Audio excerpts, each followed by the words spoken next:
nalagpasan yung mga pagsubok na pinagawa namin sa inyo. Kaya naman ito, may budel fight tayo! Bago kayo kumain, may mga questions lang kami sa inyo. Na gusto kong sagutin ninyo. Question number 1. Ano ang type mo sa isang babae? Ay, maganda. Unahin natin si Kevin. Kevin. Mabait. Tapos, Mabait. Kasi pag sinabi mo mabait, daga yun. Sa dulo tayo, anong type mo sa isang babae, Dave? shy type po. Shy? Wow, shy Ate type. shy type. Shy? Shy talaga. Paano mo masasabing girlfriend material ang isang babae? Yun. Siyempre, Red. pag may takot siya sa Diyos, tapos nag-aim siya sa future. Oh, serious. Jo Marie!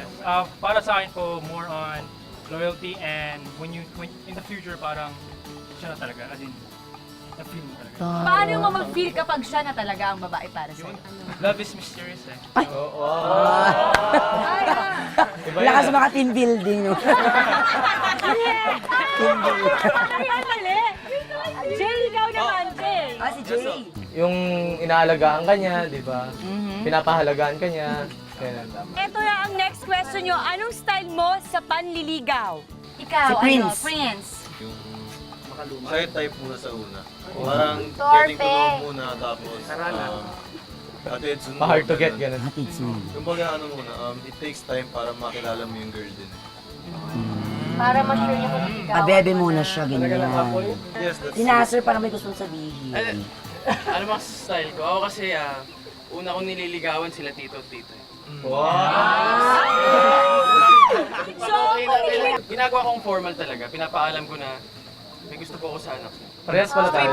Ganun dapat. Oo. kanina nakita niyo sila at nandun sa sayo-sayo sila dyan.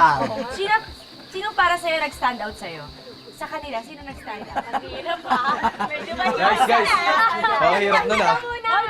Ikaw dyan. Oo lang, ma. Sige, Ikaw sige. muna. Ikaw muna. Si Jay, magaling talaga siyang mag-ano. No? Ayan. Raisa! Siguro si Nikki. Sino? Talagang binigyan mo ko ng diin. Sino sa'yo? Si Jay. What's si Jay? Oo. Thank you po. Oh, Jay. Sino, Ano siya? sino yung Sigurista. pinaka-bully sa inyong lahat? Kevin. Kevin si Kevin. Kevin tsaka si Prince. Bakit paano niya kayo binubully? Hindi, yung bully niya kasi ewan, parang natural na lang sa kanya. Paano siya Ugali mag-bully? na. Part of his personality. Minsan ba dumarating sa point na syempre group kayo? May dumarating ba sa group na minsan pataasan kayo ng erende? Kailangan ako yung ganito. O tulong-tulong pa rin kayo? Tulong-tulong. May chisero lang.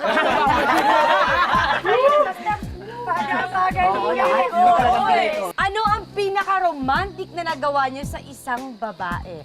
Ralph. Yung nagpaka tapang po ako nakausapin yung family ko. Kevin! Sa akin po yun din, yung meet the parents kasi... Uy! Parang di totoo yan Sa text lang yata. Kasi doon mo nasusukat kung gaano kapursido sa nililigawan. Yes, sir. Ito po, true story po ito. Ito, Valentine's ang pinaka-sweet na naginawa ko. Sakto, 12 a.m., kinausap ko yung parents niya na galing siyang school, OJT, pauwi siya ng bahay. Nasa loob na ako ng kwarto niya, hindi niya alam. Pagbukas, Jumusok sa kwarto. Surprise naman! kasama yung mga yung kapatid niya. Then, pagpasok niya, sakto Valentine's, andun ako may hawak na cake. Yan. Ang sweet. Nagulat siya, and umiyak. Pinaka-sweet na nagawa ko. Hanggang ngayon nililigawan ko pa rin. Wow.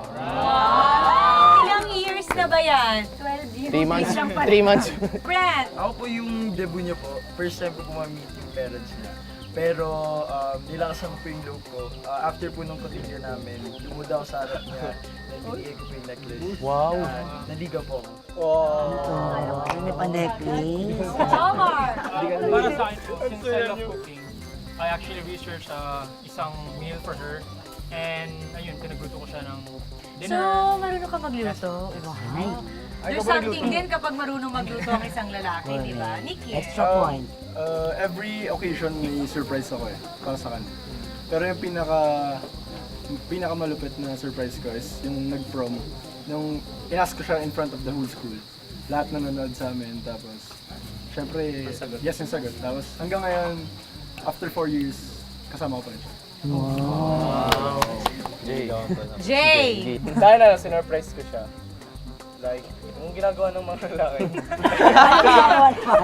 Sinesurprise. Paano mo surprise? Siniki na lang! Nagbibigay ako ng flowers, di ba? Chocolates. Tapos, syempre, nilulutuan ko rin siya. Okay, next. Si Prince. Siguro yung pinaka-romantic kasi na ginagawa ko is yung yung being consistent kasi na after ng mahabang panahon kung paano ako nung umpisa ganun pa rin ako. Wala nagbago. Lalim. Second anniversary po namin dati. Niyaya ko po yung whole family yan mag-dinner. Tapos doon, nandun na yung mga barkada ko, tinulungan nila akong surpriseahin siya. May dala akong cake, tapos mga confetti, tapos mga tawag na to, mga letterings. Red velvet. Happy anniversary. Tapos sinantahan ko po. Tama-tama. So ito na ang last question. Who's taken at who is Single. available? And available. Available po. Available. Available! Yes, sir. Si Kevin, available ka. Who's taken? Taas ka man. Wala. Okay. It's complicated. It's complicated. It's complicated. It's complicated. Si Yasser. Singil ako. Well, dahil dyan, bilang sinagot yung mga questions, napagod kayo, tinapos yung lahat ng challenge, eto na ang pinakainta natin. Kain na tayo! Ay, wait lang!